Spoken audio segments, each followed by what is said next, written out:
Diawali dengan memperlihatkan seorang wanita bernama Jenny, ini orangnya, yang mana dia bekerja sebagai seorang pengasuh di sebuah tempat penitipan anak. Saat pulang, Jenny pun dijemput oleh kekasihnya bernama Steve, di mana mereka berencana untuk liburan ke sebuah danau di desa terpencil yang jaraknya lumayan jauh.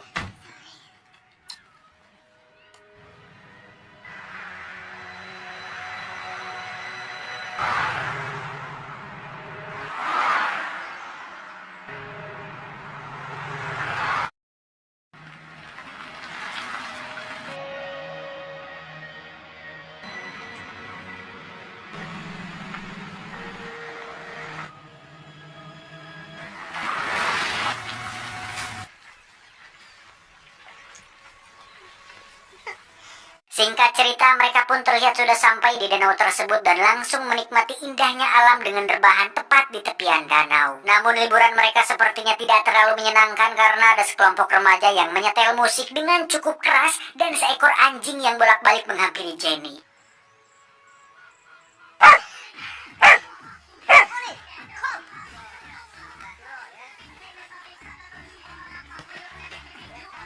Steve pun memutuskan untuk menegur mereka, namun para remaja tersebut malah berkata-kata kasar dengan gaya asonya hingga akhirnya mereka pergi meninggalkan tempat tersebut. I'm not gonna be bullied away by a bunch of 12-year-olds.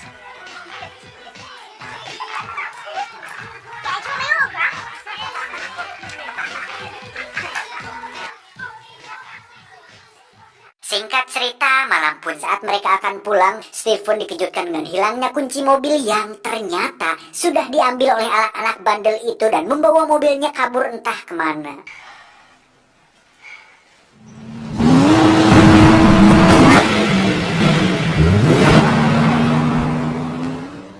Tak punya pilihan lain, Steve dan Jenny pun memutuskan untuk berjalan kaki hingga saat malam hari tiba. Mereka berdua pun melihat anak-anak tersebut sedang berpesta sambil meminum minuman keras. I don't care what you're up to here. Where's my fucking car? I've got no idea, mate. Dengan cepat Steve pun menghampiri mereka dan meminta mobilnya dikembalikan, namun anak-anak kurang ajar tersebut malah mengacungkan sebilah pisau yang membuat mereka terlibat perkelahian. Saat si anjing akan ikut menyerang, Steve pun tak sengaja melukai anjing tersebut dengan pisau yang telah direbutnya, yang ternyata anjing tersebut adalah milik dari si ketua kelompok pemuda itu yang bernama Brett. Ini orangnya. Nah, si anjing harus tewas, di mana Steve meminta maaf atas ketidaksengajaan tersebut, namun Brett yang sudah kepalang emosi memutuskan untuk melakukan hal yang buruk kepada Steve dan Jenny. Dengan cepat Steve dan Jenny pun naik ke mobil dan meninggalkan tempat tersebut, namun anak-anak itu ternyata pantang menyerah, di mana mereka melempari batu yang membuat Steve kehilangan konsentrasi dan harus terjebak di akar pohon.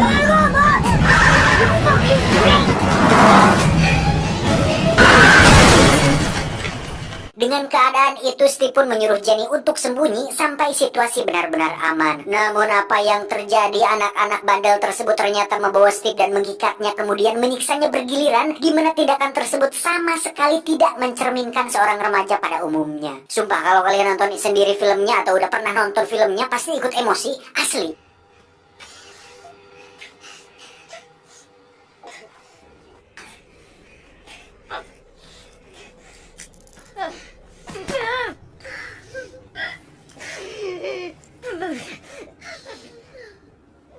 Melihat hal itu, Jenny pun menghubungi 911, di mana ponselnya ternyata terkoneksi dengan ponsel milik Steve yang dipegang oleh si Brett, di mana akhirnya Jenny ketahuan dan dikejar oleh mereka semua.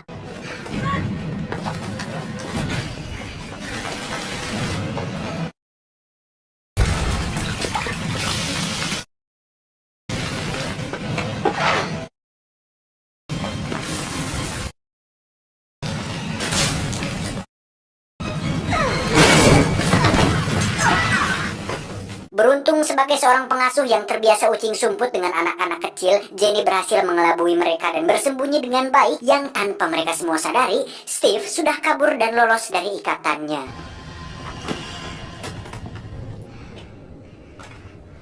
Dengan sebatang besi, Steve pun bersembunyi dan hampir saja melukai Jenny. Namun dengan cinta dan chemistry batin yang mereka miliki, Jenny pun membantu Steve bersembunyi di sebuah pacilingan atau gubuk. Namun tak lama muncullah Brad dan kawan-kawan yang membuat mereka berdua panik. Sebuah keberuntungan kembali terjadi berkat profesinya sebagai seorang pengasuh anak-anak, di mana Jenny terpaksa mengajak Steve untuk sembunyi di dalam air yang tentu saja akan membuat perih dan sakit pada luka di tubuh Steve. Setelah dirasa cukup aman, Jenny pun meletakkan Steve di semak-semak sementara dia akan mencari bantuan.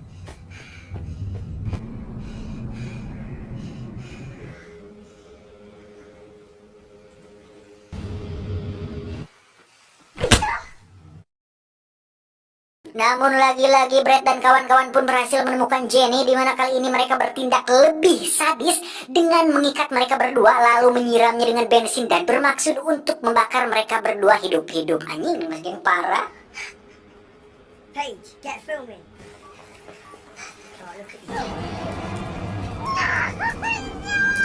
Dan walaupun Steve seorang mutan yang mampu mengendalikan medan magnet dan bersahabat dekat dengan Profesor X, dia pun tak bisa berbuat banyak karena dengan kondisinya yang sekarang, mustahil dia bisa kabur. Karena ikatannya terbakar, Jenny pun berhasil lolos dan kabur dari mereka. Namun yang membuat Jenny sangat terpukul adalah kematian Steve yang tidak seharusnya terjadi.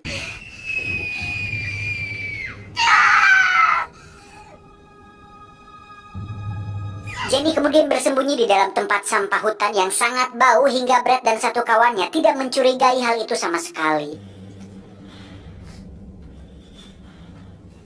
Saat keluar, Jenny akhirnya menerima sebuah fakta bahwa walaupun mereka semua masih di bawah umur, tapi tindakannya sudah benar-benar di luar batas dan kini tak ada lagi rasa kasihan kepada mereka. Tak lama muncullah salah satu dari komplotan Brad yang sebenarnya bocah tersebut seorang penakut yang tidak ingin terlibat dalam ide buruk ini. Namun karena Jenny sempat melihat dia ikut menyiksa Steve, Jenny pun menusuk lehernya menggunakan sebuah pecahan kaca yang membuat bocah itu tewas saat itu juga.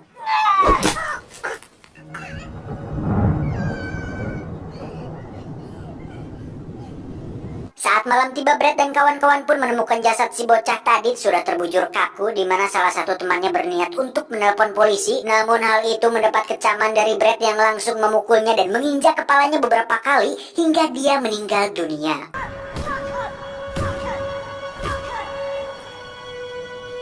Sementara itu Jenny akhirnya sampai di jalan raya dan menemukan seorang pengendara lokal yang ternyata adalah sepupu dari si Brad. Alright, just get in the car.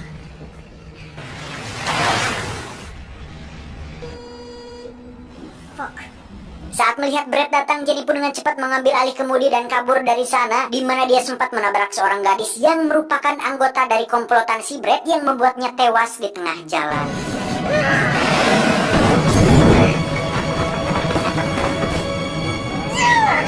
Dirasa sudah lolos, Jenny pun mengalami kecelakaan saat ada sebuah mobil yang tak sengaja menabraknya hingga membuat Jenny harus masuk ke kawasan rumah dan menabrak mobil yang terparkir di sana.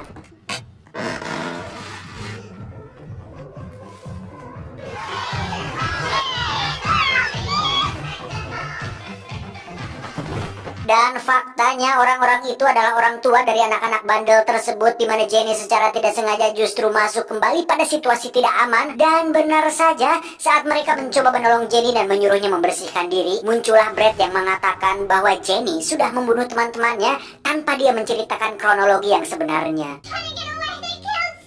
Bukannya tak berbuat apa-apa, Jenny pun berusaha menjelaskan semuanya. Namun dengan status Brad yang masih anak-anak, orang tua anak-anak tersebut pun tentu tidak mempercayai bahwa anak-anak mereka akan tega melakukan hal-hal keji seperti itu. Hingga saat salah satu orang tua terlanjur menelpon polisi, ayah dari si Brad pun menyuruh Brad untuk masuk kamar. Sementara dia bersama teman-temannya akan membunuh Jenny di kamar mandi dan menyelesaikan apa yang telah dimulai oleh anak-anaknya. Brad sendiri menghapus semua rekaman video saat mereka sedang menyiksa Steve, di mana itu merupakan satu-satunya barang bukti yang bisa membuktikan bahwa Brad dan kawan-kawannya bersalah. Dan nampaknya sang sutradara ingin ending yang membuat penonton emosi dengan membiarkan ABG labil tetap hidup dan membuat protagonis kita kalah dalam film ini. Tamat ending yang lagi-lagi membagongkan. Secara keseluruhan ceritanya cukup menegangkan dan cukup membuat adrenalin saya secara pribadi terpacu. Namun ending bagong seperti ini justru mengingatkan saya pada film thriller dan gore pada umumnya seperti Wrong Turn, Leatherface yang kemarin tuh, Saw, dan masih banyak lagi. Entah ingin membuat penonton penasaran agar dibuatkan film keduanya, justru saya pribadi malah dibuat gregetan. Bisa nggak sih bikin film yang endingnya puas kayak film Korea berjudul I Saw the Devil? Udah nonton kan? Dimana penjahatnya atau psikopatnya berkali-kali disiksa, dilepaskan lagi hingga akhirnya dieksekusi. Itu tuh ya baru dapat gregetnya. Kayaknya cuma film I Saw the Devil satu-satunya film psikopat yang bisa membuat saya puas. Coba kalau dalam film ini pas adegan si Steve dibakar, tiba-tiba muncul predator di atas pohon. Terus saat si Jenny-nya kabur, si predatornya turun dari pohon dan menembak mereka dengan senjata plasma. Gak langsung dibunuh, tapi diburu dulu sampai ke tengah hutan. Terus saat mereka sudah ketakutan, disikatlah satu persatu. Nah, abis itu giliran Jenny yang diburu. Terus Jenny loncat ke danau, melumuri tubuhnya dengan lumpur. Final battle deh sama si predatornya. Pasti endingnya memuaskan. Keren sih keren, cuman absurd. Tapi terlepas dari endingnya, sangat sayang sekali film ini tidak menceritakan lebih dalam tentang sosok si Brett dan kawan-kawannya. Kenapa mereka bisa sampai senekat dan sesadis itu? Oke lah, anjingnya si Brett mati, terus dia emosi seperti John Wick dan ingin membunuh Steve dan Jenny. Cuman menurut saya masih kurang gitu motivasinya kalau cuman gara-gara anjingnya mati doang mah. Soalnya kan mereka masih bocah. Kalau John Wick mah udah jelas-jelas pembunuh bayaran yang diganggu pas istrinya meninggal. Kalau ini mah seperti agak kurang motifnya, kecuali si Brett dan anak-anak ini korban dari penyiksaan orang tua atau anak-anak yang terkena masalah berat di lingkungan sosialnya. Cuman pas lihat orang tuanya di ending, kayaknya enggak tuh, mereka dari keluarga baik-baik saja. Apalagi terlihat mereka sedih kehilangan anaknya. Apalagi nih si ayah si Brett nih yang rela mengotori tangannya untuk membunuh Jenny agar si Brett gak dimasukin ke penjara. Atau memang jangan-jangan si Brett ini drill psikopat, mungkin punya jiwa-jiwa pembunuh sejak kecil. Entahlah, tidak diceritakan di film. Intinya pesan yang bisa kita ambil dari film ini adalah kalau mau liburan itu cari tempat yang ramai, ada warung sama deket minimarket atau swalayan. Jangan liburan ke tempat sepi, apalagi niatnya maksiat kayak si Steve sama si Jenny ini. Mungkin hanya itu yang bisa saya sampaikan buat kalian. Jaga kesehatan, jangan lupa makan, istirahat yang cukup agar kuat dari berbagai penyakit. Apalagi sekarang lagi pandemik yang belum berakhir nih, sampai kapan ini? Itu aja sih. Saya John beserta tim IQ 7 cabang Uruguay mengucapkan terima kasih dan sampai jumpa di video selanjutnya. Adios. Akun PUBG Adolf Hitler.